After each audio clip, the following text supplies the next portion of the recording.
And now we're live. We are live now? Okay. Ben Webb's here? Yeah. Ben Webb is in the chat. Nice. Okay. All right. How's Theron Danger doing today? There's really good, Jordan. Thanks. I have been spending my weekend just making videos. And, nice. That is what you do these days. So yeah, it's like 7 days a week kind of thing, unless I have my kids. But it's kind of working my dream job. So yeah. I can't complain. Oh, and I see Dale is actually coming in right now. We do have a guest. Pretty sweet. He was a little bit late. And yeah, go for it, Jordan. I'll bring him on when I can see him. All good. Yeah, I was just going to talk about what I've been up to lately because I've just been working. I missed last week's episode. This project here in Rivers, Manitoba here. I'm the supervisor of it, so I'm just there 24/7. So yeah, not a lot of time these days, but it's good to stay busy. So you're what kind of job are you supervising? It's a project for a dam, and like we're redoing the control gate in the dam, the control gates. So it's like 65 feet down into the berm itself, like the berm, the made of dirt material from previous years, from the 60s, I think it was made. And the control gate that was down there need to get pulled out, new ones put in. So it's quite the project. And then the whole spillway after. It's a lot of dirt rock work. It's pretty big job actually. I don't know how I got myself in the supervisor role. It was a temporary thing, and then that was a month ago. So you have your own company, and you have like your own some equipment you run, but are you now like contracting yourself with these people, and they put you in as a supervisor? Like lately my bills just say contracted labor, my hourly rate. I did have my excavator out there for a bit. I'll bring the skid steer out. They have all their equipment, but if they need, like, I have a little mini hoe with rubber tracks. So we're walking along rock on a huge slope, and has steel tracks. So they would slide on the rocks. Mine is rubber, so we brought it in to do some work. Like, it's mostly just hourly, but try to get my equipment on it too. So right, that's a good bonus. You get you're on a job, and then you get your equipment on the job too. Yes. So we are going to be joined here with Dale Kristensen from Backroad Truckers, but it looks like he could be having some possible Wi-Fi issues because he's frozen here. Yeah. So, Dale is from the show is Backroad Truckers. Like who there's a whole bunch of those guys going to the back roads with those hot shot rigs. It's pretty cool show. So excited. It is. Oh, there you are, Dale. Are you there? Can you hear us?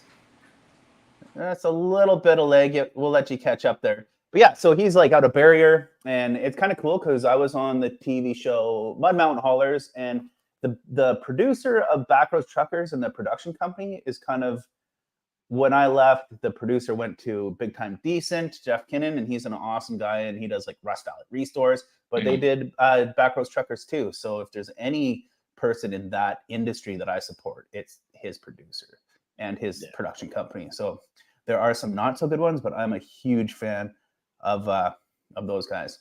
That's good.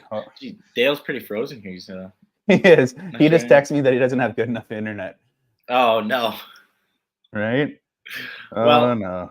Worst case scenario, we can just keep winging it. Yeah, we can. Here, I'll kick him off here. We can keep going because we do have a bunch of stuff to talk about. Well, I got more to talk about on that job if I want to bore some people a little bit more. Yeah, well, I don't think that's very boring because we are on the Blue Collar Interview podcast, and that's kind of right up the alley. Taylor's trying to come back one more time. Let me do a quick thing. So it is just Jordan and I right now, and we were supposed to have Dale, but Chase is not here. Oh, don't tell him that. People just start leaving. Oh no! Right? Well, it'll be worth definitely catching up on this because Chase, believe it or not, is in Europe on a vacation. And where do you go on a vacation at this time of year? In wartime, where would you go? Where would a guy go? Yeah, obviously you pick Ukraine to go on vacation, right? And and that's where Chase is. He is still alive, thankfully, because he would be very well missed. And but I believe he's actually got out of Ukraine now, and he's back in Poland. So they went to Poland. He's doing a bunch of places over there. Chase did share a video on our directors group chat that Jordan and I are in, the Edison Motors directors group, of air raid sirens. Yeah. So he's like, he's walking around the town, and air raid sirens are going off, and like people were just totally chill about it too. Well, okay, we talked about it, and it was like, it's really funny because conspiracies, like I maybe dive into the odd conspiracy. I won't lie, I love them. I go into it. And it's like I can see how they start because like if Chase is in Ukraine and died from a bomb attack, the internet would lose their mind. It'd be a conspiracy. Oh, this EV trucker guy got killed, and it'd be like, no, it's just Chase wanted to go to Ukraine in the time of war. Like it's not a thing. To be fair, I hear it's pretty cheap right around now. Like Probably. the hotels you can just get a room anywhere. The restaurants are incredibly happy to have a customer. And, McDonald's menu thing. oh, that was you saw that? Yeah, he His sent grilled it to me. cheese? It's a bun. Okay, this is for people listening. There's a picture here. I wish we loaded it up, but it's a McDonald's just burger bun, and it's the buns are upside down, and there's a slice of cheese in the middle, and this is on the menu in Ukraine, like a legit thing. Like I assume it's just some sort of joke they have there, but it's just a bun inverted, like upside down each way, and then just cheese in the middle. Like so, the flat part of the bun's on the outside, yeah, and the bun crest is on the middle with the cheese on it. It's the dumbest thing. I don't know. He's got to get that. Maybe there's something to it. We're just like not privy to the way. Maybe the way the cheese melts, or the crisp hits. I don't know, but maybe right. Just the mouthfeel. It's all for that mouthfeel. Yeah. So yeah. I've seen a comment here about keep telling the damn stories. So I got a couple more fun ones from there. Not so fun, but like the company I'm contracted with right now and why I'm there supervising is they're just flat out so busy, like the most work they've ever had right now. So it's just all hands on deck. So we were having a hard time even getting some operators. So if you're in Manitoba and need a job, please contact me. But even we can't have operators, this, that, like it's just so stretched out. Like we have a long reach excavator. I wanted it for our projects. We have a lot of riprap work to do. It's very high slope. So I wanted this long reach excavator. Can't get that, can't get this. So I asked for another excavator operator, and I have 2 excavators on site plus 2 minis. So I was like, I need another excavator operator. See what you can do. And the next morning, there's another hoe, and I just show up on site. There's another full-size excavator there. And I'm like, I said operator. I don't need another excavator. So I walk up and I'm like, why do I have 3 excavators and 1 operator on site? Like, please help me. So oh boy, a little miscommunication. That's probably not a cheap mess up too. That's going by however much a day. It was coming home from another job site, so it was a little bit off. Like it's not too bad, and we'll always, I don't know, we have a spread out job site, so at least now we don't have to walk him back and forth. So, but yeah, it's busy. It is busy. I think you ought to keep telling some stories, Jordan. Now I'm just trying to think of the Dan job, but we could go right into it. Oh no, okay. You got 2 kind of stories to have it. Jordan's feeling the pains of supervising, like supervising. Some people call it like child minding, babysitting, or a lot of it, especially for these bigger jobs and subcontractors, we're just keeping everyone on the go. Like I'm not a concrete expert, but I run the concrete guys. It's more of just, hey, you talk to the main guy, see what he's up to. He's a very smart guy. His name's Miguel. I just steer him in the right direction, go through the drawings with him. He gives me his plan. I say yes or no. Like it's more of just that kind of stuff. And we had another contractor working with it. We had 2 concrete subcontractors. And one guy's from Winnipeg, Manitoba, good old Winnipeg. And a Newfie fella. I'm not going to say what company he works for, but I've been told a lot of Newfies are just like this. But this guy was just very dramatic, very extra. Like anytime anything happened, he'd be like, hey, man, can you do this? And as I ask him to do something, I get half an hour of why it can't be done.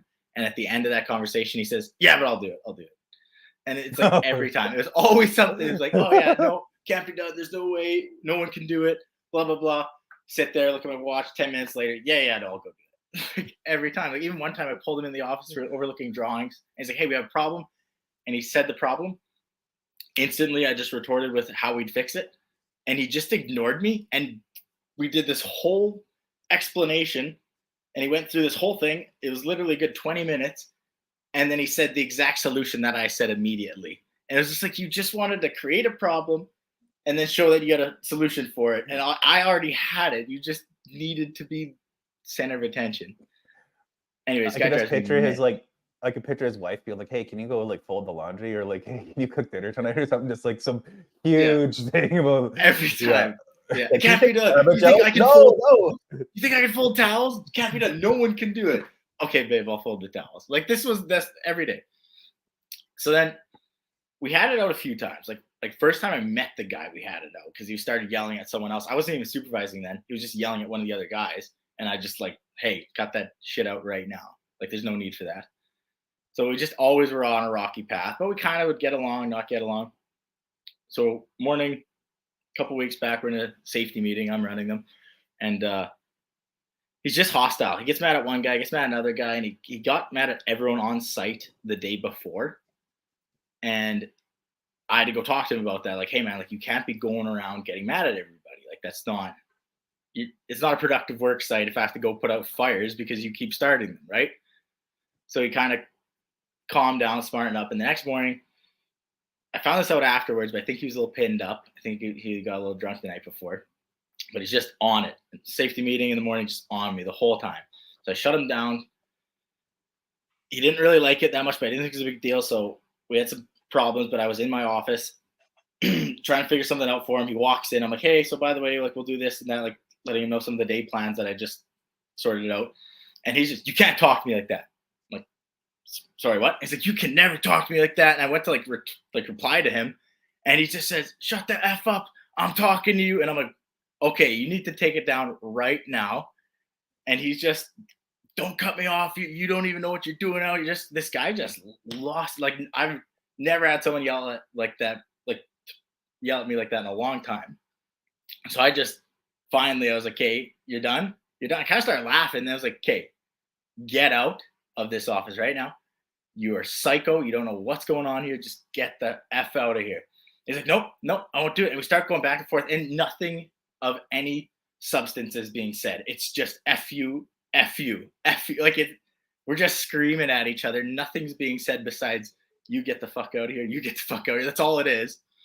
And then finally he's like, I'm going to fight you. I'll beat you up right now. And I'm like, okay, I can't really fire. Like a supervisor can fire people if it's really bad. But like once you threaten to fight someone, then it's like, hey, I don't got to ask for permission. You're gone. So just get the F off this job site right now. Like my lungs hurt afterwards. I've never yelled at someone like that before. I just screaming, almost spitting out, looking around just in case he does come at me because he's way bigger than me. I'm like, I need a weapon here. So I'm like looking around. There's half-inch bolts beside me. I'm like, this is all I got. Like, let's do it. So take a grip on that. Was there like a crowd gathering around outside your portable? Like nobody was around. Nobody was around except for a guy that worked with him. So he had two guys to me, but the guy worked with him. I think he would have stopped the fight, hopefully, but he was bigger than me. Like I would have had a hard time with it if he would have tried to fight me. So did he leave? Did he get off the site? Is he still there? Yeah, immediately. No, immediately left. So is he back on the job? No. You can't threaten to fight people. No way. That guy's long gone. Yeah, that's how you lose your job right there. Threaten to fight people. So are like most of these people in like, do they live in your town? Because no, this is from all over the place. Like we have workers right now from Edmonton actually. So we had another operator because I had two of these blowups. The one wasn't that big, but we had another operator from Saskatchewan. And he was a nicer guy, but he's an older guy, and he just hated me immediately. He's like, young guy, supervisor, I'm not listening to him. So I just kind of like, we're desperate for people. You know, the whole operator story. Can't even get an operator, just got excavators. So I didn't want to make him too mad. So I've been coddling this big 50-year-old baby because he needs it. So finally, I go to my bosses, and I'm like, hey, I got to discipline this guy or crack the whip on him because he doesn't listen, but I'm really scared if I do that, he's going to leave. Like he'll just walk off site, and we need a hoe operator. Even though he's not that good, I still need a hoe operator. Yeah. So like, don't do it. We don't want him gone. Just, work with him. I was like, hey, come on. So I've mentioned a few times that he doesn't really listen to the bosses. Finally, they show up on site. Instead of saying, hey, Jordan, you can discipline this guy, they rip into him. They just rip a strip off him in front of everyone for being insubordinate. And I was like, no, that's not what I wanted. At least there was a chance for our relationship. If I like, hey man, you gotta start listening to me. But I was trying not to do that. Now it's like, oh, Jordan's a rat. Yeah, now it looks like he went behind his back to bring it to the other people. Yeah, like I was scared to do it. So the bosses had, so it was way worse. It was like, oh my goodness. So anyways, I was like, well, maybe I left that alone. It was a busy day. I had to go run the crane and stuff. So I was just doing my own thing. And then later in the day, I was like, well, maybe he's cooled down. And he was doing something wrong at the time. Happened to be like he was messing something up decently significant. So I had to go stop him. So I had to go talk to him, and he just loses it on me. And I'm okay, I kind of deserve this. So I like just sat there, took it. And after he got pretty rude, finally he stopped talking. I was like, your vehicle's over there? He's like, yeah, I'm like, get it and head home. So that was the gist of it. So Oh boy. yeah, a lot of Yeah, kind of. hostility. Right? It's kind of one thing when you're working for yourself and you're just in your machine yourself as your own boss, but now having to deal with Yeah. multiple people in a supervisory position on a job site. Yeah, a Well, whole and different can of worms. I've jumped it. I have jumped in the supervisor role with this company many times. Like just, oh hey, we need a guy for 5-10 days, just run the job, no worries, because they're my own jobs. Like I'm used to here's blueprints or here's a job, here's how it's going, just do it. I'm not the greatest by all means, but I can get it done. But it's usually people I've known. Oh, it's someone for this company. We got a ton. We're so busy right now. We got all these subs, people from everywhere. There's people I've never met before, don't know. They're not lifers here. People haven't been here very long. Got a train going by. Yeah, so it's just been interesting. I thought maybe Chase was pulling up in Topsy there for a second Ugh.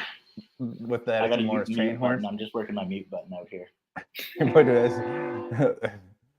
Yeah, when we were in fully charged or not fully charged, when we were in Edmonton there, no, when we were in Ontario at the DeBoss Garage show there, this guy showed up with multiple more train horns for us. No Like, way. they're legitimate train horns. Like, I don't think they were bought. Like he They might have been swiped. They say CN right on the side. Like we're not gonna say that, but they look legit. And one of them was like a 5-chime horn, and I think maybe there was like a train scrapyard somewhere at one point. And I don't know this full. I know the story's fuzzy. But anyway, the guy's like, "Hey man, is that your truck? We're gonna put I put like 3 train horns in the back of it." I'm like, nice. So we're set for a little bit anyway on the next few trucks we put out.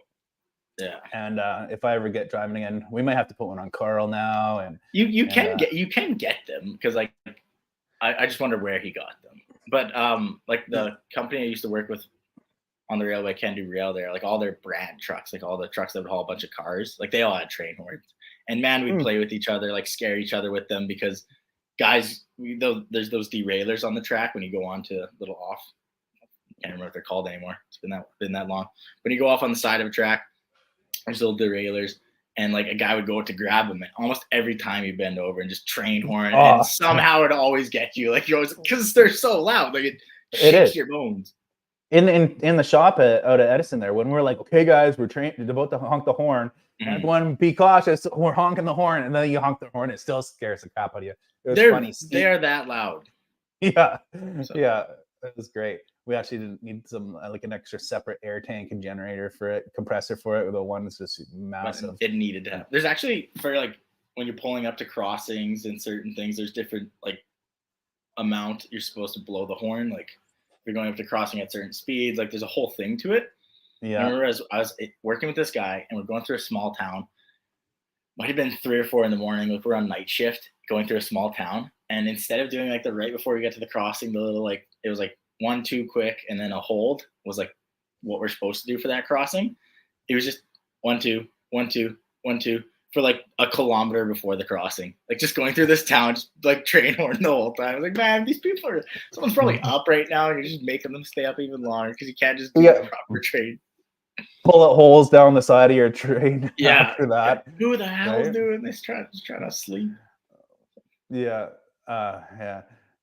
What else can I say here? The Ontario trip, we haven't rushed in it, but it was really awesome. I just put up a video for the members today on the YouTube, and I think tomorrow the next day will come out publicly. It's a short one. It's like 4 minutes, but it was after we did the DeBoss thing. We all went out to like this Brazilian steakhouse, which was amazing. Fancy. And the meat come on. Did I talk about it on the last podcast? I don't think so. The meat comes out on like giant skewers, and it's like all sorts of different type of meat, and it's got like a sauce or like a crust on it, and the waiter just shaves it off on your table, and you have a little pincher pliers you grab, and then he'll leave, and then someone else comes out with a different type of meat, and then someone else comes out, and then some guy comes out with like giant jumbo prawns.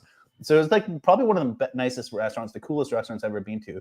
Then after that, we did the Niagara Falls trip tour, and we walked down like underneath the falls, and Chase went up and snuck into like this back tunnel.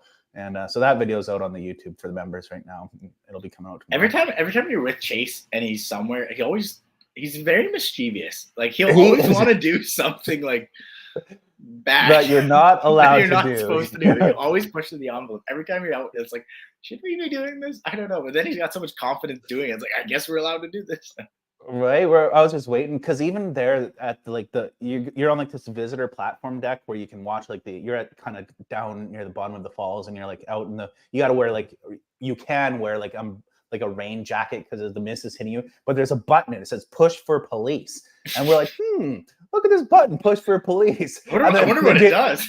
Yeah, and then he didn't push it, but then he goes and screws off and he's like we're in where he's not allowed to be. I'm just like, someone is pushing that button for sure. Yeah, it's got to be. But I think it's for like if you see like someone gonna commit suicide or like floating in the water, you push the button if you see people in like distress.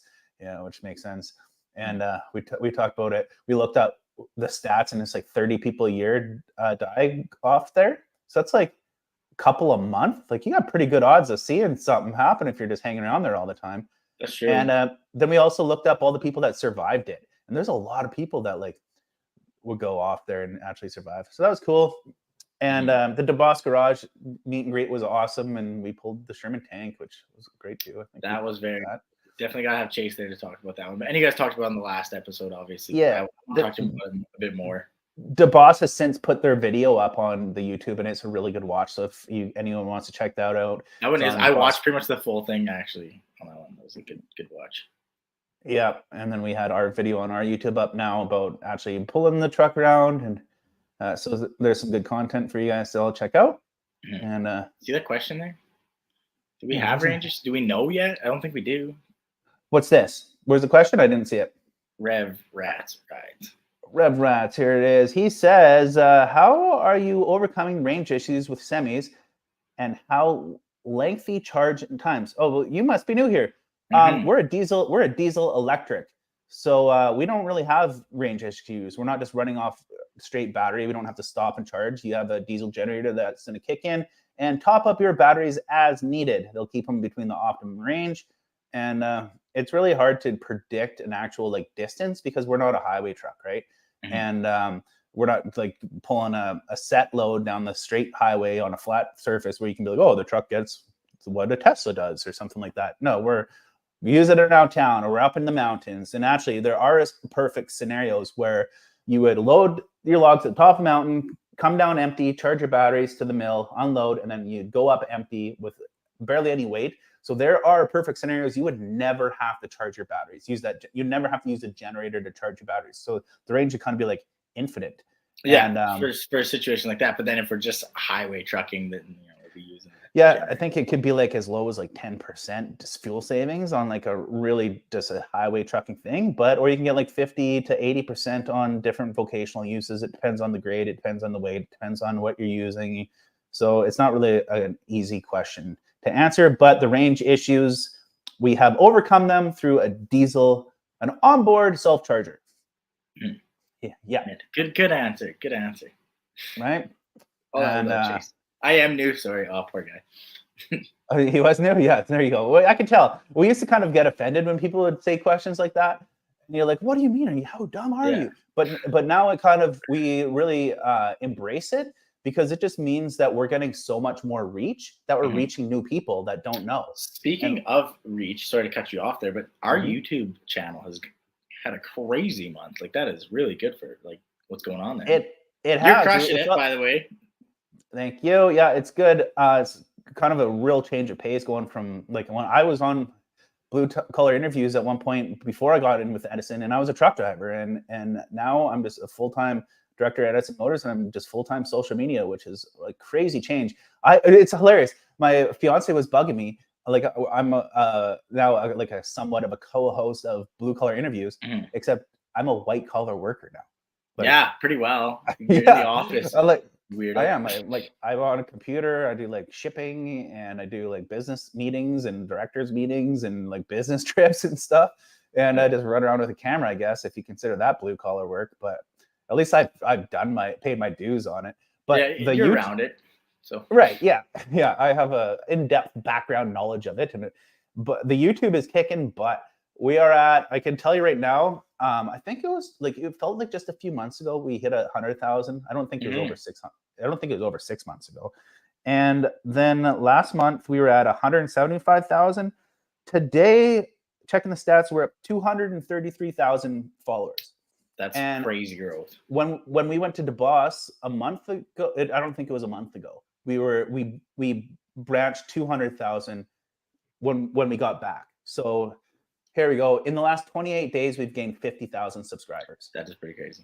It is. It took a year to get 100,000. So we got half as much in 1 month as we did in a year.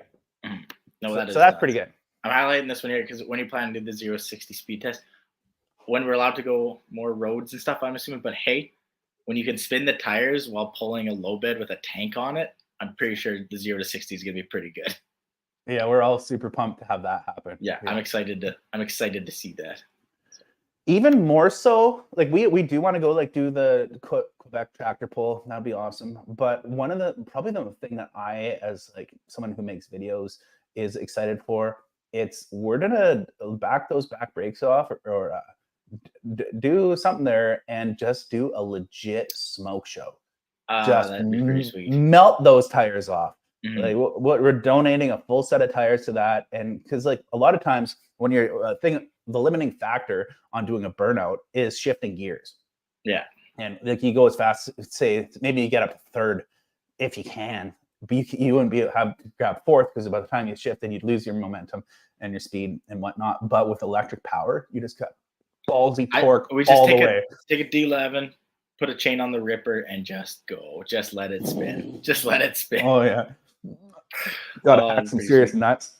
So I'm really looking forward to that video. Okay, you know what I saw and got me kind of excited is there's a few people who mentioned that wanting to keep things standard, just to throw back the old truckers. Like it'd still be cool to shift gears even in electric, which always sounded crazy. The new Jeep electric has a 6-speed manual. It has options for both. I don't know how that works. I have no idea how that would work, but it comes with a 6-speed manual option in an electric Jeep. I swear to goodness I saw that. Maybe I'm making really? this up. Maybe I wonder if it's like is it a full electric or is it maybe like a hybrid where you still have your motor too, or your engine? I will check it out because it said it online on a video. I'm like, what do we got here?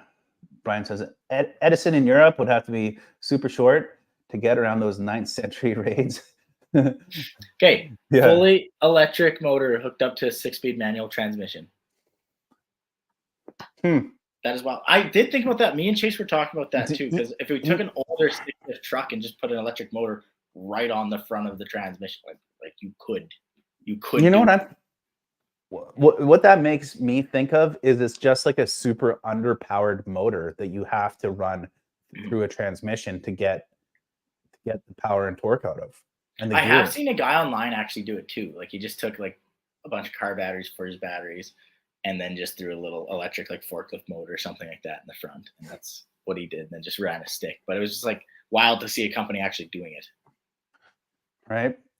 So I don't even know how to say this name. Is it French? Laquiche O'Keefe. Thoughts on diesel electric hybrids and how we can introduce them more to mainstream markets. And that's kind of like what we are doing, because the mainstream actual truck drivers generally don't like electric vehicles. And we are almost the perfect spokesperson to show you how electric vehicles kick ass. And so through our social media, we're doing a great job of it. We get comments come all the time. People like, oh, electric is so stupid and whatnot. Mm-hmm. And then we kind of, in the answers, our followers will comment or we comment and be like, well, is it really stupid? Because yes, like, but freight trains. And you know what I've noticed a lot of, and back to Jordan being a conspiracy theorist, but like, we all know that isn't a conspiracy, that bot farms are a thing. There's a lot of times where I see like really egregious comments and you click on them. It's a no profile. It's a null. Like that's not a real person. Like you can guarantee it's not a real person. Yeah. Like there's all the time. We have two every time, every video we put out. There's same person like, or what? It's like a picture of like an Asian lady and like another lady. And it's always like, your video brings me like joy and harmony, and I something like that. It's like positive or negative, but bot farms for sure. Yeah. So we have two super positive bots. I'm like, man, if we're gonna have a bot, those are the ones we want. We generates 2 positive comments every time. But But I there's wonder some that how. I'll go to respond to a negative, and then I'll click their profile, and if it, like, oh, that's a real person, and then, oh, that's clearly probably from a bot farm, so I won't respond to some of them. Right. It's kind of like the U.S. government is kind of wrecking it because of their mandates to bring in the electric, and the Canadian government too. But it's just completely turning people off against electric vehicles. They can't. They're just so blind to it because it's being forced on them that they can't understand it. They're just like, I. This is my feelings. You Mhm. cannot change it. They are bad. It is stupid. And you're like, you can try and be like, hey man, like this is where they're good and this is like the use for them. But it's cognitive dissonance, I believe is the word. They just believe their own stuff so far they cannot believe anything else. And I feel like a lot of that is through like government policy because I would be pissed. I am pissed it's being shoved down your throat. And Yeah. a lot of times fully electric vehicles definitely are, you have a right to be pissed off about that. But that's where we come in as a diesel electric, and we are the appropriate first steps, and we get all the benefits of the electric power and torque. And your truck still kicks ass. It looks good. Doesn't look like those other guys. And you're not limited by range, which is another one of the huge problems with electric vehicles. Yeah. But And if you're going into a hayfield and it gets a little too hot, well, just run just electric in the hayfield, and then you won't light your truck on fire, Ben Webb. I don't know if he sent you any pictures. His truck is fine. The old cab over's fine, but yeah, it no, what was got a he little hauling hay spicy. bales? Yeah, I don't. He texted me and said what happened, but it got a little crispy under the hood there.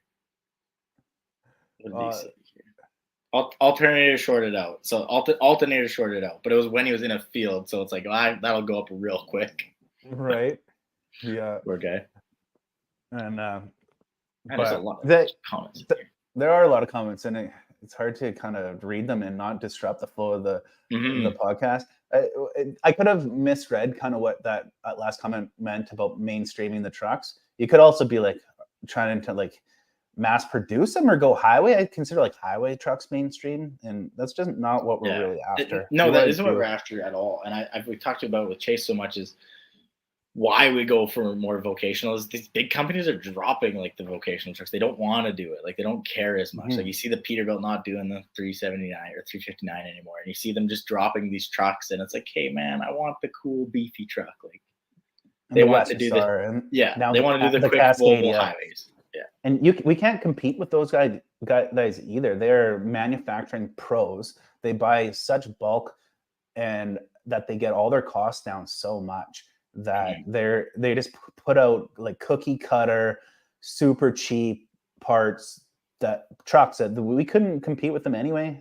That's not what we want. We are filling a niche, a void in a niche market.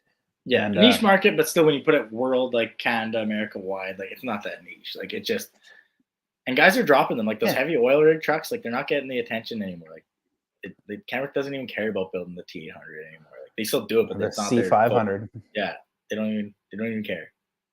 And man, They're do they coming still in. turn? There's this black C500 tri-drive winch tractor that's been going on the. I've seen him a couple times on the Coke between Kamloops and Merritt here, and every time I drive by that guy, man, my neck hurts from just rubbernecking it so bad. That truck looks so sexy, Yeah, and yeah, you're not going to take that rubbernecking part out of the actual truck driver. So I've been looking at a few trucks lately, so I don't know. I looked at a few W900s that I liked, but a little bit pricey for the one. The one was still like 25 grand, which they are nice trucks, but it needed a lot of work. And then there was an older one, like a 77, but it was a barn find pretty well. So I'm like, who knows what that thing's gonna need to get back on the road. But it's only like 9 grand. I should have hopped on it. And then a guy's got a yeah, cab over K100 for sale, 1969, in kind of where I'm, a little bit like 2 hours from where I am. But it's been for sale for like 5-6 months for like 3 grand, like because it's just an old piece of garbage. Like I don't know if it works at all. And I'm like, well, you must be pretty flexible on price now. He's like, no, I'm firm. I'm like, well, that's why it's been for sale for 5-6 months. Like, right. talk to me when you'll move a little bit, because I hate to be like that, but just I'll have to low bet it. So it's gonna be 2 grand in the low betting. So like I don't want to put that much into it because to go get this old garbage truck, I'm gonna be a few grand just going to get it. So Yeah, twice what it's worth. Here we go. Don't aim too small. You can't.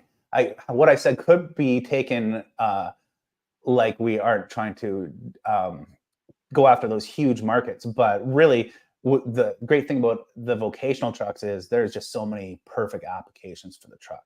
Like Mhm. there are, again, there's a lot of NDA type of stuff that's happened in discussions we've had with potential investors and potential people that could purchase our trucks, and it's all sorts of vocational aspects, like there's like the snow plows, and then like the oil field stuff, like the service rigs, Yeah. and then the logging trucks, and each one of those is their own can of worms, or not even can of worms, or they're opening up a whole door to another market.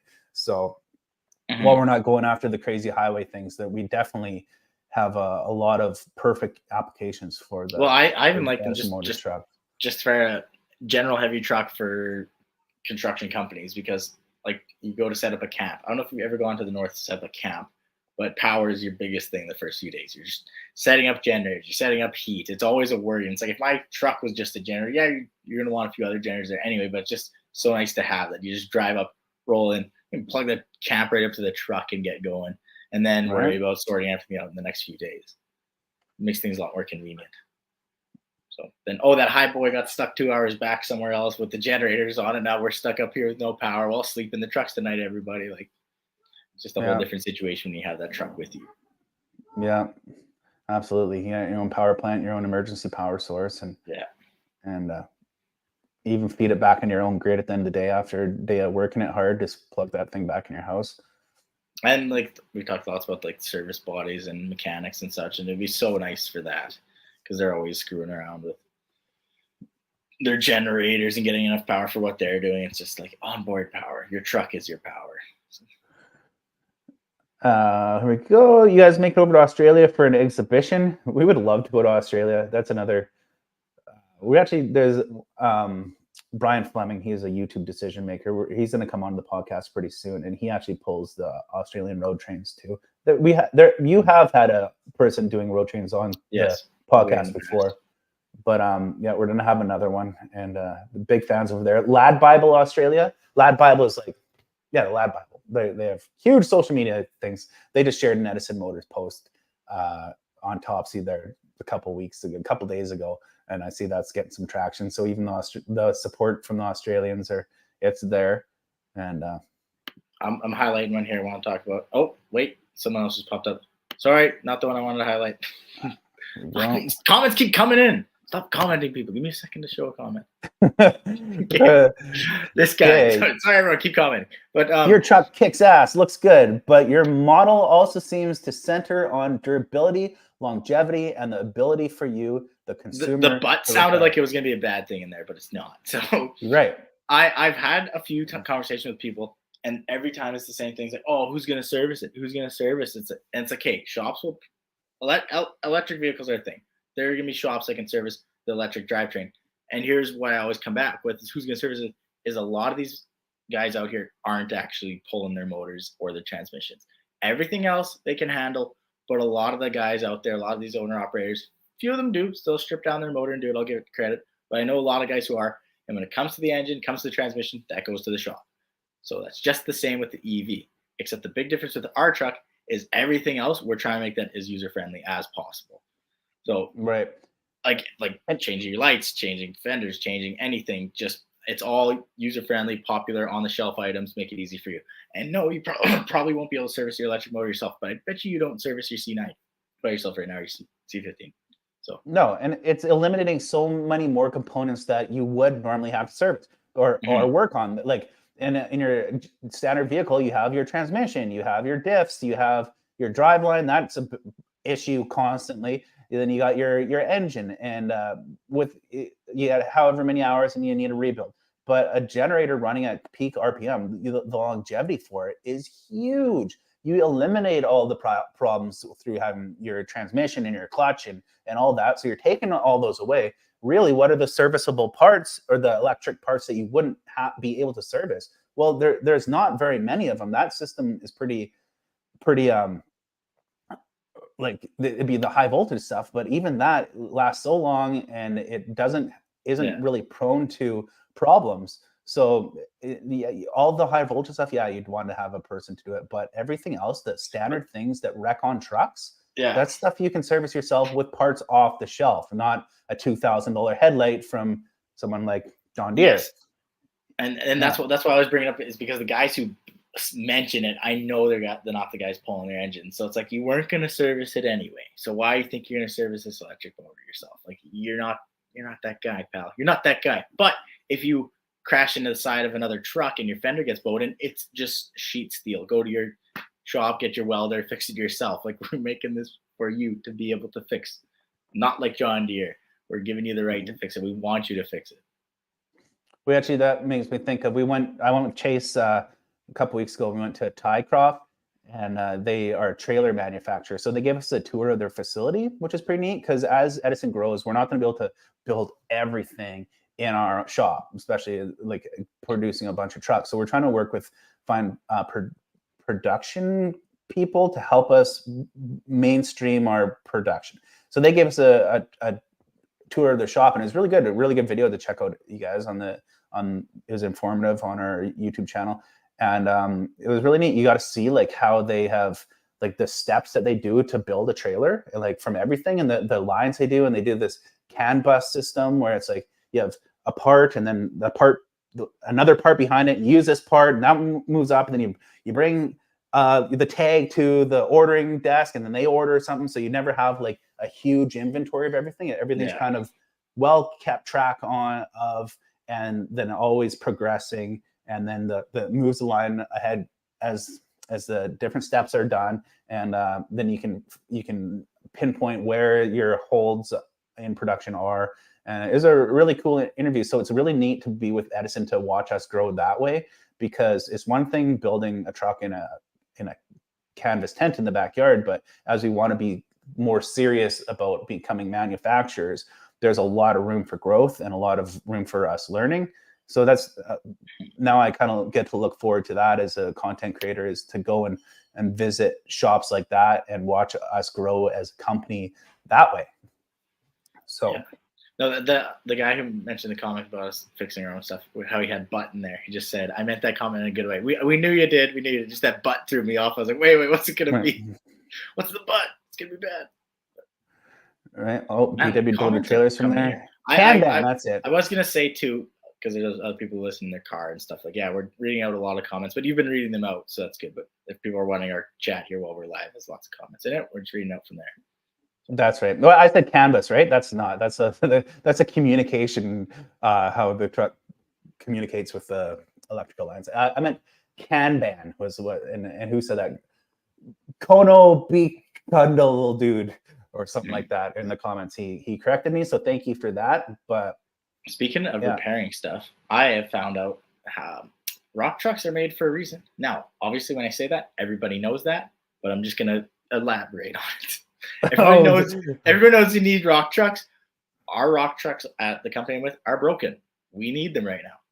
So we're just using tandems. And my goodness, do they get beat up when you are using them like rock trucks. So, I believe that. What are you knocking all the sideboards off and putting dents in the boxes, or that one has steel sideboards like already, like where the sideboards are is just straight steel anyway. But it's just I know it's a tandem, I'm trying to baby it, but it's more of just the country we're going through. Like, we have to climb up this hill, and it doesn't make it every time, but it's a short little climb. So I usually just push it with the hoe from the back, and then like it doesn't even have full lockers, and then a brake pot. Like, it's very rough ground, so we ripped off a brake pot the other day, but it didn't blow any lines, so just dangling there. It's like, well, leave it, keep going.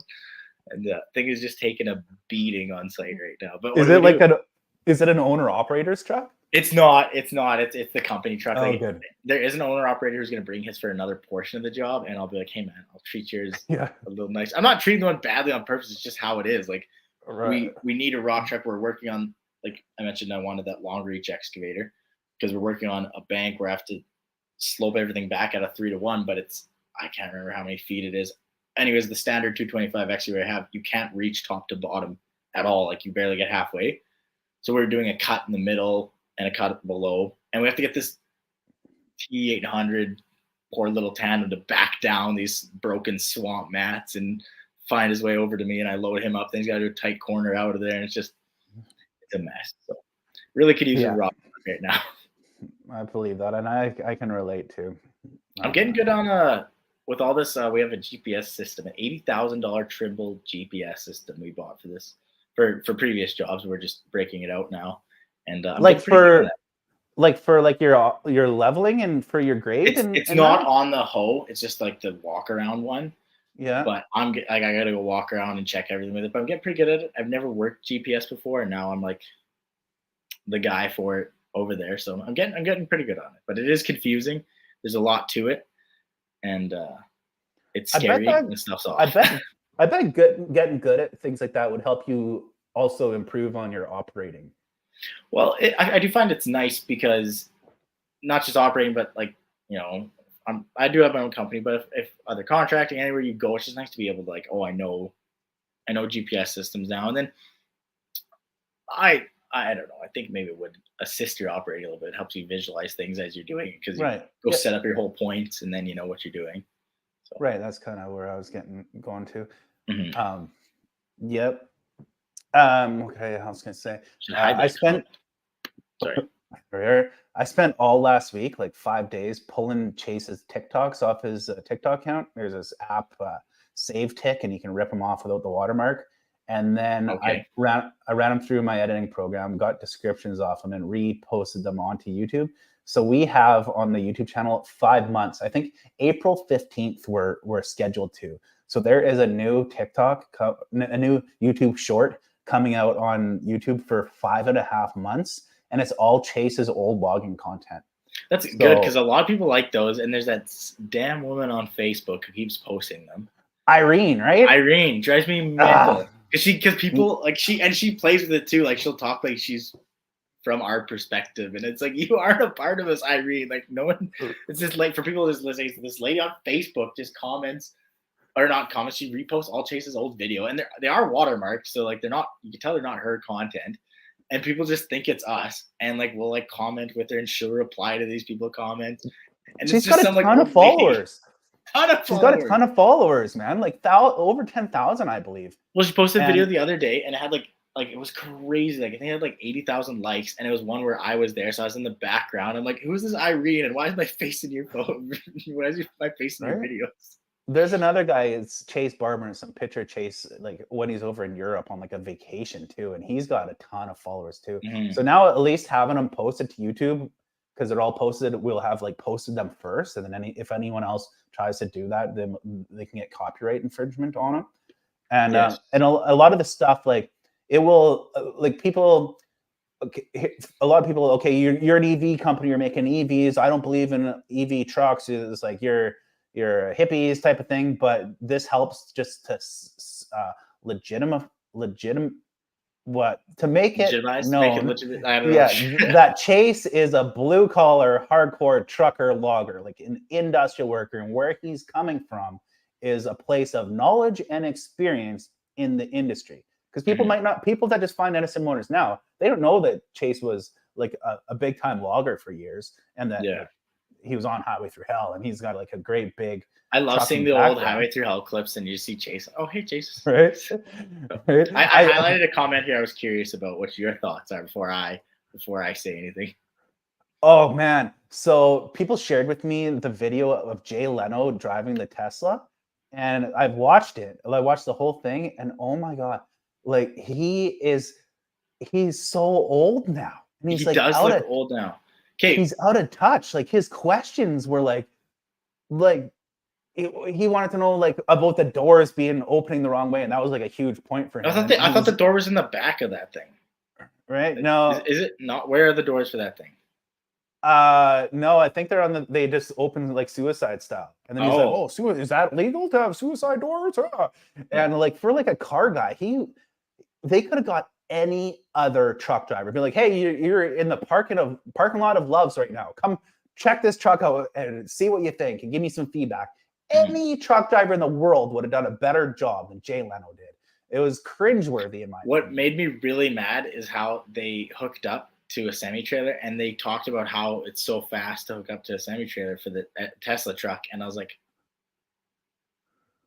What's different? Like what's different? And there isn't anything different. It's like, oh, watch how fast we hook up to a cemetery. Like, that's the same. Like, nothing's different. You didn't do anything different. That made me so mad. I guess you got a backup camera, I guess, but there's other trucks with backup cameras, and if you have to use a backup camera to hook up to the trailer, you're pretty bad. Maybe you shouldn't be driving a truck. Hey, it's in my mirrors here, and it's 5 feet over the one way, and I can't see it in this side. Well, it must be good. No, you're a terrible driver. Watching Jay Leno drive down the street too, he couldn't stay in his lane. He's like straddling other lanes on a straight stretch. He's like swerving back and forth. Does it like? Oh, now I will say they are different trucks. People actually wondering about actually think about them. They're going after a whole different thing. I don't think Edison needs to be starting any beef. It's like, hey, they're doing highway trucking, good for Pepsi, dry vans. Sure, you do your thing over there. So, yeah. Okay, yeah. So I trashed Jay Leno driving that truck, and I will stick to that. But that's fine. My personal opinion on the Tesla truck, like when we were in Ontario, we rented a Tesla, and I've never driven one before. It was freaking cool. It was cool, and the power is nuts. And I think that in an application, the Tesla truck would be a cool truck to have for like delivering chips and Pepsi to like short haul type thing. Yeah. And it's got its place. And it would be, would I drive one? I'd love to drive one. That would be sweet. I think Tesla makes really high quality products. I think that they put in a whole bunch of bells and whistles like fart on demand and things like that, which are crazy. And I think that that great. But I think they're kind of like over designing it and reinventing wheels that don't have to be reinvented. Like I've heard that there was just a recall on the brake system. Like the brakes aren't holding and it'll roll back and things like that. Like, you know what? Like brake pods have been invented for a long time and they're all pretty standard. If you just used a proven thing, why do you have to reinvent the brake pod? Like I'm not sure their exact setup, but like, why are your brakes failing and rolling down on a hill? Do you know how an air brake system is not the hardest thing? You don't need to reinvent it. But someone here is talking about fire trucks for Edison, but I don't know, like emergency vehicles, I think has been talked about quite a bit because there are advantages to that, but I don't know about fire trucks specifically. So, yeah, and that would be a really good one. Like you'd run your generator for a ton of power. You wouldn't have to run your motor, and a fire truck generally isn't doing huge distance.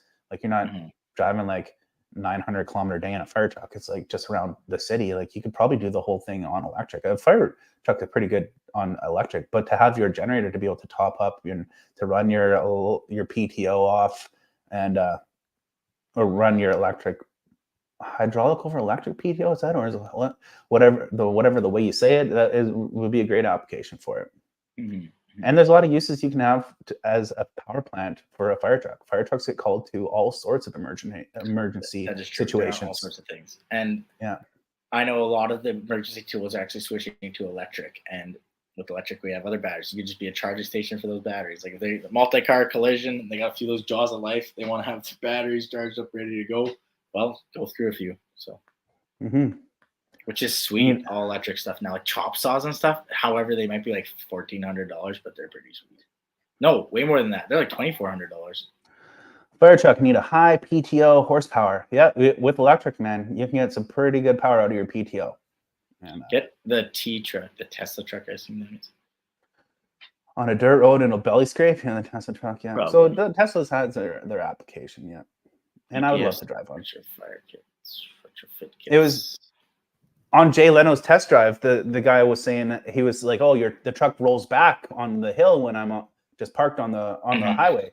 And then they're like, "Oh yeah, we're working on the hold feature because the Tesla car has a hold." And then it's like 2 weeks after I watched that, now the trucks have been released recalled because they're rolling backwards on a hill. But okay, Ben Webb's here asking about some stuff. We'll keep that slobbery Detroit in there. We'll put a generator up against that slobbery Detroit. You can keep that thing in there, and you got to do the full swaps, the e-axles on the back, Ben. That'd be pretty sweet. Yes.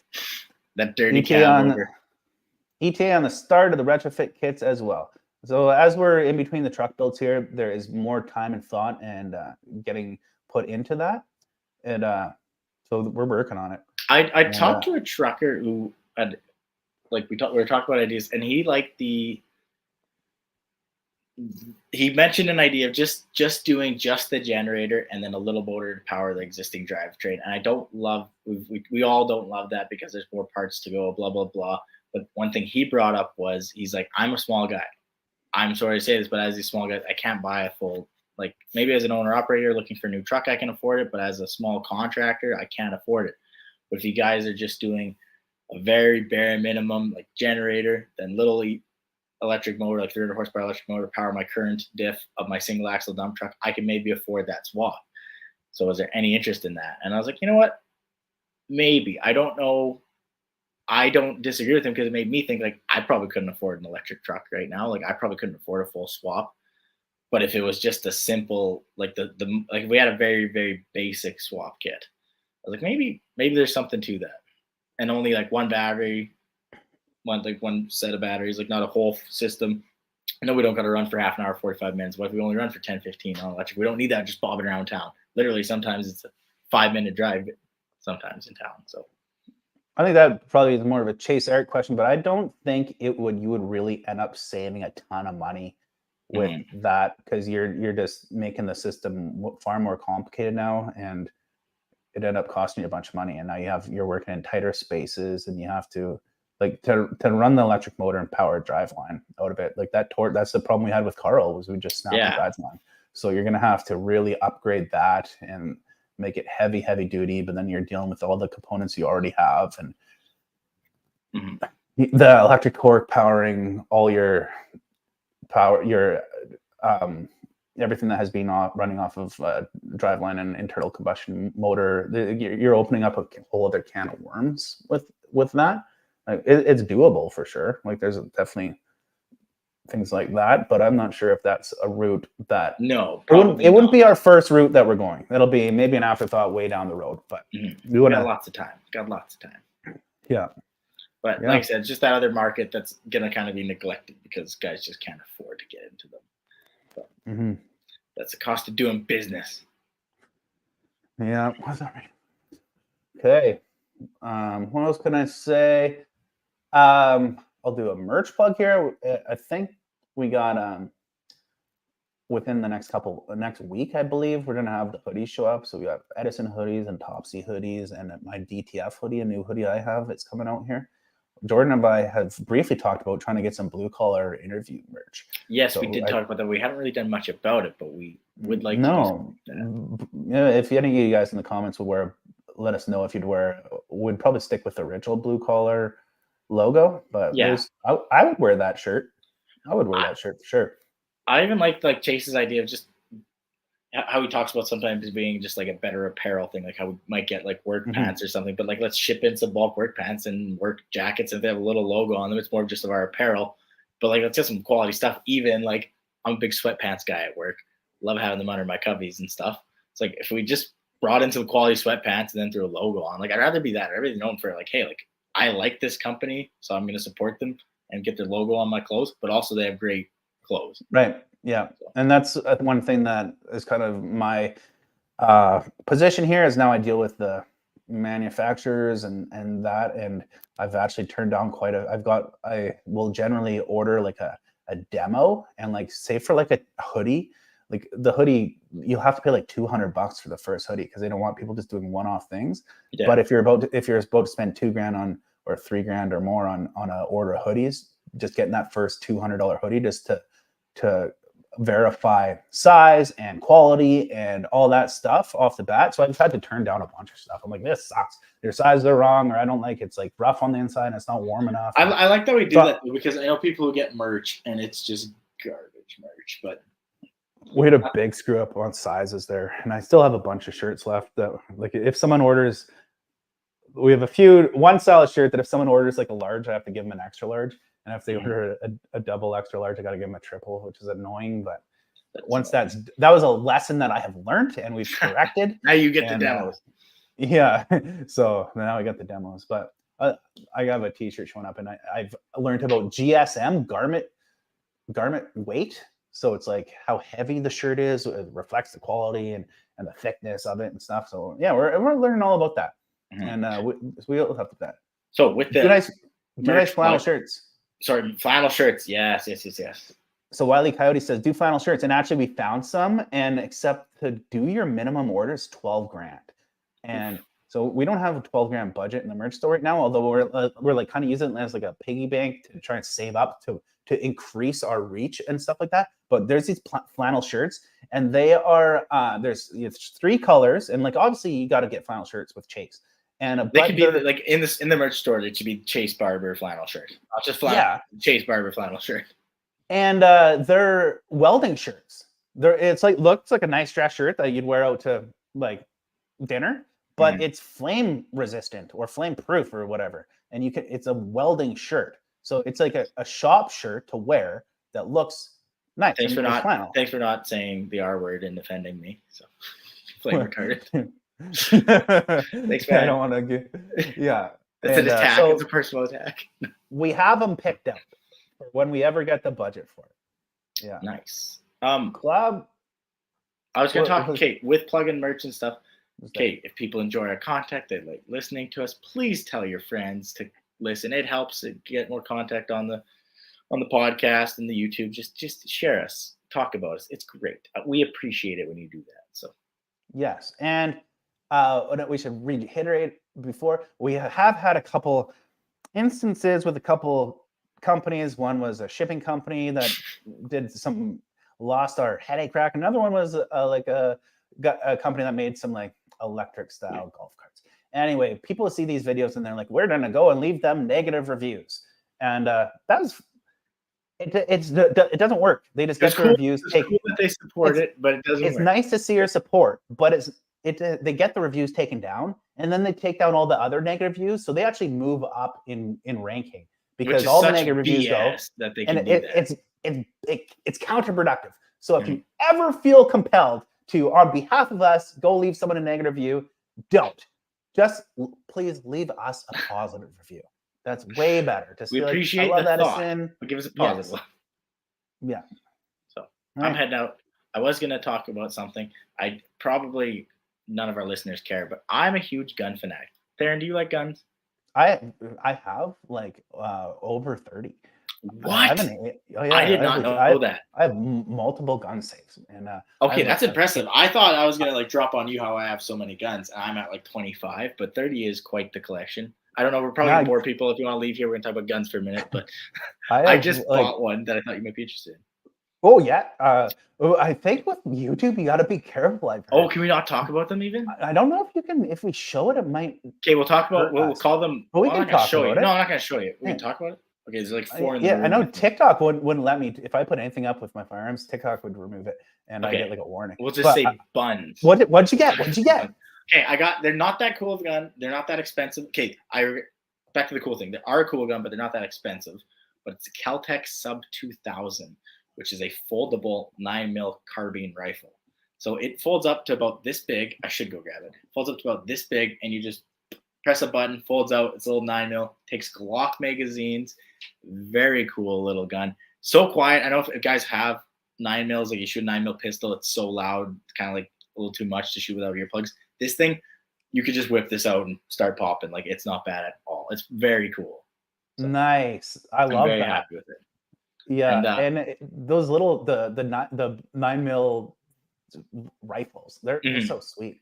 They're so small. They're little carbines. It's like you're shooting a 22 mag, but you got a lot more force behind it. Like we could mess something up. They're not overly the ammo's not cheap, but it's not. No, you can get the odd deal if you're watching places. You can get the odd good deal. So, and the barrel length for Kono, whatever that name is, I think it's 18-inch, 18.5, whatever the legal minimum is. It's right. Nice. So, and I got another one like I've just been on a spree, but I got an M1 carbine.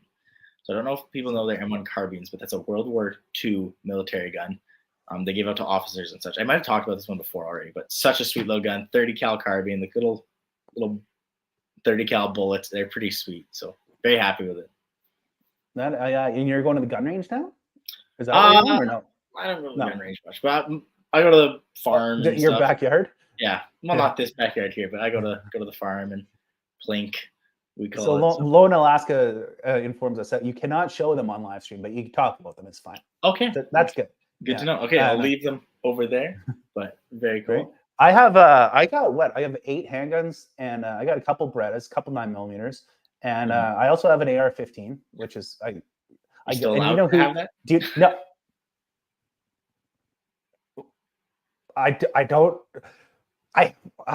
Shit. I don't know. You had I one. had You one. had I one. had one. You previously had one. Sorry, I said had. It was a dream. I'm a fan of them. It's a I very big know that fan. if do you know if you do have them, you're not allowed to take them out of your house and not allowed to bring them anywhere, and you're Mhm. supposed to return them. But I Yes. figured someone would be like, "I'm here for your AR-15," and I'll be like, "Well, I guess the time has come." But that's a risky business going around confiscating those from people because generally the person that has that is Probably doesn't want to give it up. yeah, no. But do you know who sold it to me? The best AR-15 salesman in Canadian history I don't know it. is Justin Trudeau.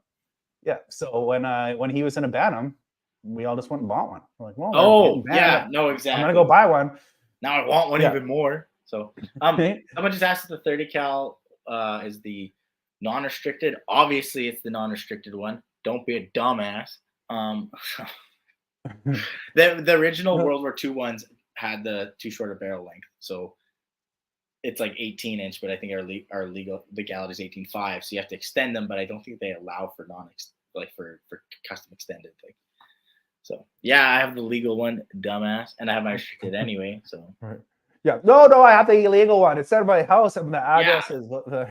I was buying it off. I was buying another gun from a guy, and he had a prohibited firearm there, and he said it is for sale. The government doesn't know about it, but you do understand what happens when you buy a prohibited firearm. And I was, Yeah. yes, I was like, But okay, I'm now not touching it. with the backdoor registry, I hear it's basically the same thing. They know anyway, and they know all that stuff. The Blue River gun grab, when that happened, man, and they used the old Canadian gun registry, and then they went and smashed the doors down on any house that was weren't registered. Yeah, RCP went in there, took their firearms, man. That was infuriating.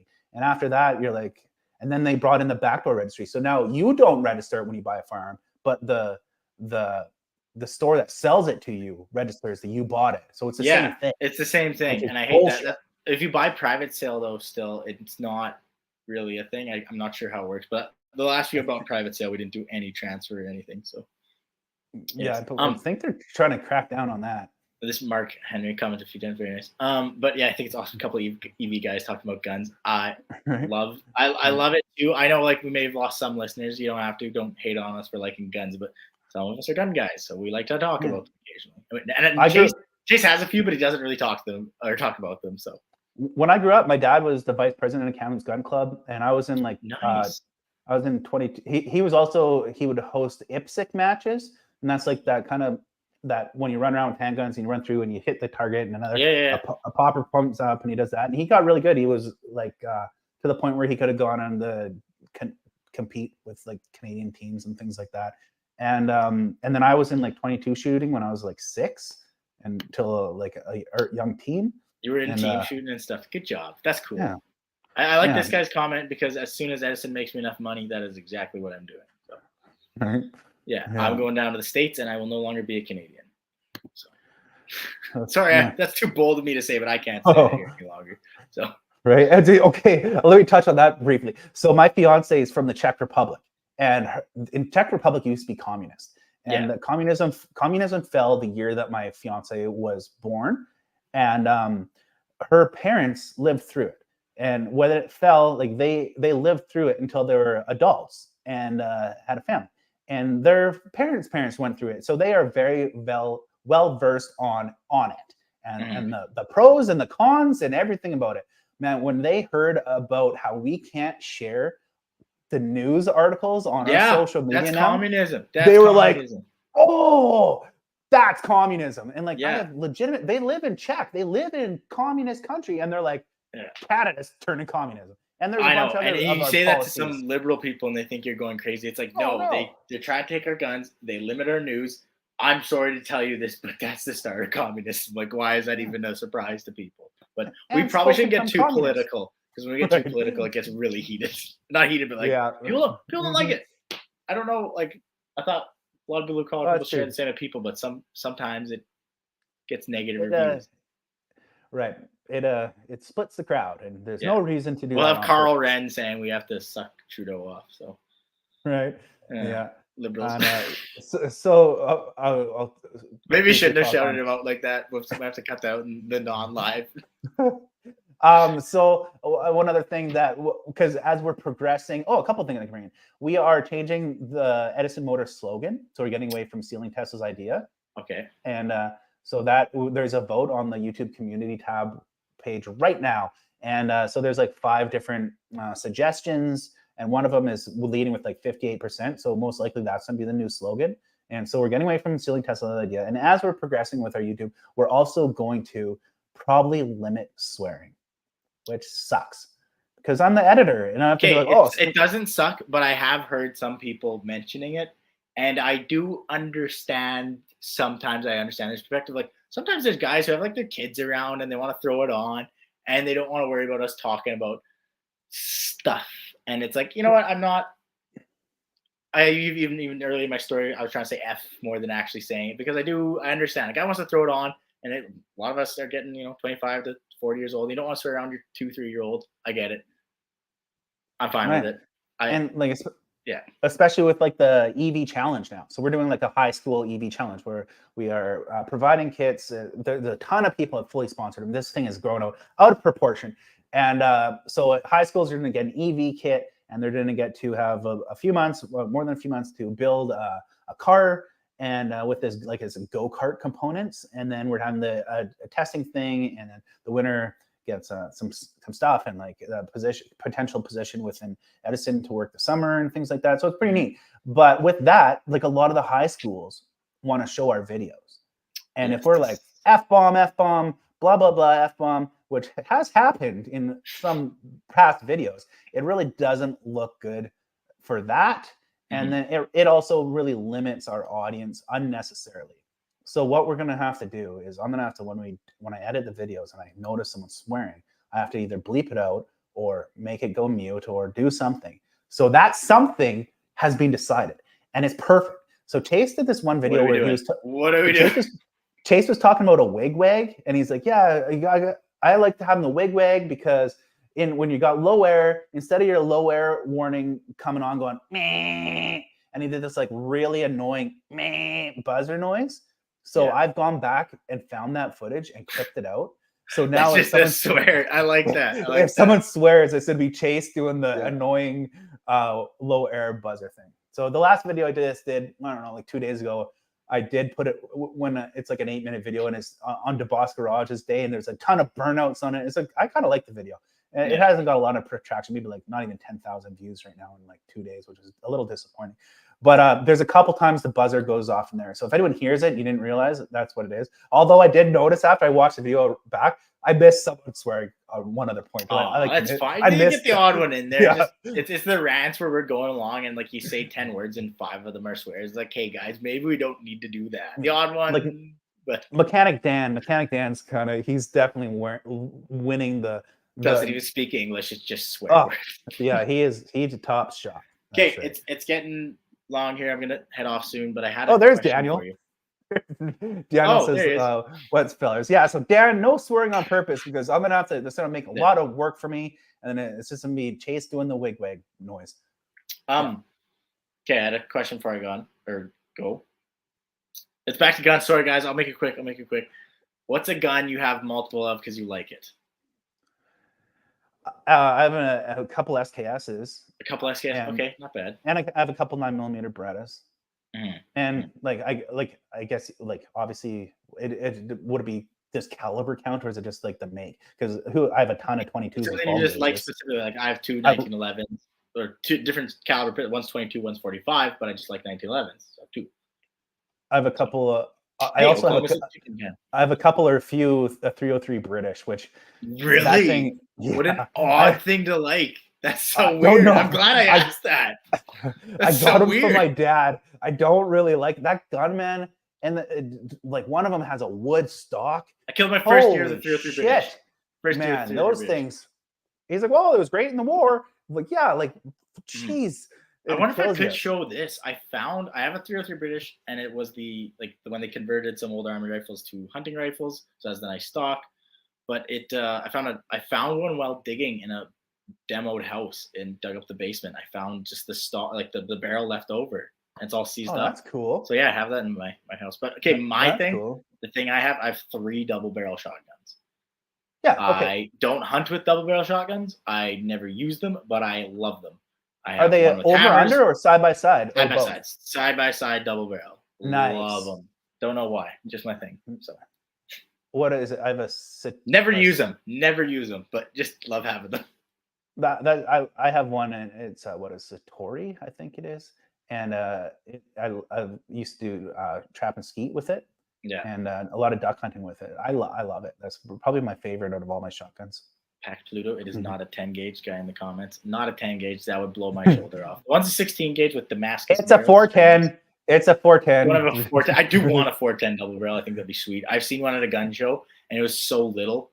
Like they shell and the hammers were like the same size. Like they were so small. Like it was so tight. Like they didn't need to make it. Like I have seen them like full size where they kind of look like, oh, that could be a 20 gauge, but it's just like oversized barrels. No, this one was just as thin as possible. Like 2 tiny little single shots together. Like it was hilarious. So, I have a 410 with a 22 above it. So those are cool little survival kind of rifles, right? Like when you're walking around the bush hunting partridge, grouse and rabbits. I'm trying to think of another gun I'm a fanatic of, and I have 2. Oh, there we go. It's Gideon's here. Yeah, Gideon, meme master. Yeah. Okay, I should probably head off. Now I'm just thinking about guns, and I'm excited. What's this? He said, I can't get my hard hat till next week. Ah, shit, Gideon. I don't know what happened there, but I'll have to text you about it. Oh, he just Snapchatted me. This must be important. Uh-oh. Oh, I don't know how to show that. I can't catch it on the line. So Gideon is a Manitoba farmer, and he is like Edison Motors meme generator. So like after this, he just constantly comes up with great Edison Motors related memes. And, I enjoy that. He's been lacking lately, though. I haven't seen anything new in a while, unless he's not sending them to me. Yeah, I think I got one like within the month anyway. But he ordered a hard hat. Gideon, get on it. Yeah. Okay, so we do the outro here. Yes. Goodbye, everybody. That sucks that we had didn't have Dale here, and we made it work. That was a good pod. We did. Made it work. You know, let me just do a 30-second kind of tribute to Dale. So Dale is a little guy, and I wanted to ask him the politically correct turn from that, but he's got a great sense of humor about it. So he overcomes the challenges, and I just took one of his TikToks off. You should follow him on TikTok if you don't. But here it is. So it's a guy throwing. Are you kidding stick. me? I'm gonna give this guy a piece of my mind. Let's start again. Oh my goodness. Right. So there's lots of those are like kind of my favorite little person social media things go around. And someone does like a thing, like maybe they'll throw like a cannonball or like a bowling ball or something, and then like it'll cut and it'll be like an olive land on a pizza. And some guy just threw a giant log and it was like a little tiny stick hitting out. So it's good to check out his TikTok. I don't know if you said it already or it is a Dale Kristensen. How does it go? Yeah, Dale Kristensen, and he's on TikTok and he's got lots of good stuff. But his videos, because he's a little person, so he's running an excavator, he'll run his backhoe, run all this equipment, and he just makes it work, and he's very small, obviously. So it's very cool to watch his content. So go check that out. He gets like booster seats. He'll like run the controls of an excavator with his feet because he can't like reach both with his hands and his feet. He overcomes life challenges, and he's got a good sense of humor about it. But all right, I'm doing the outro here, Jordan. It was good talking anyway.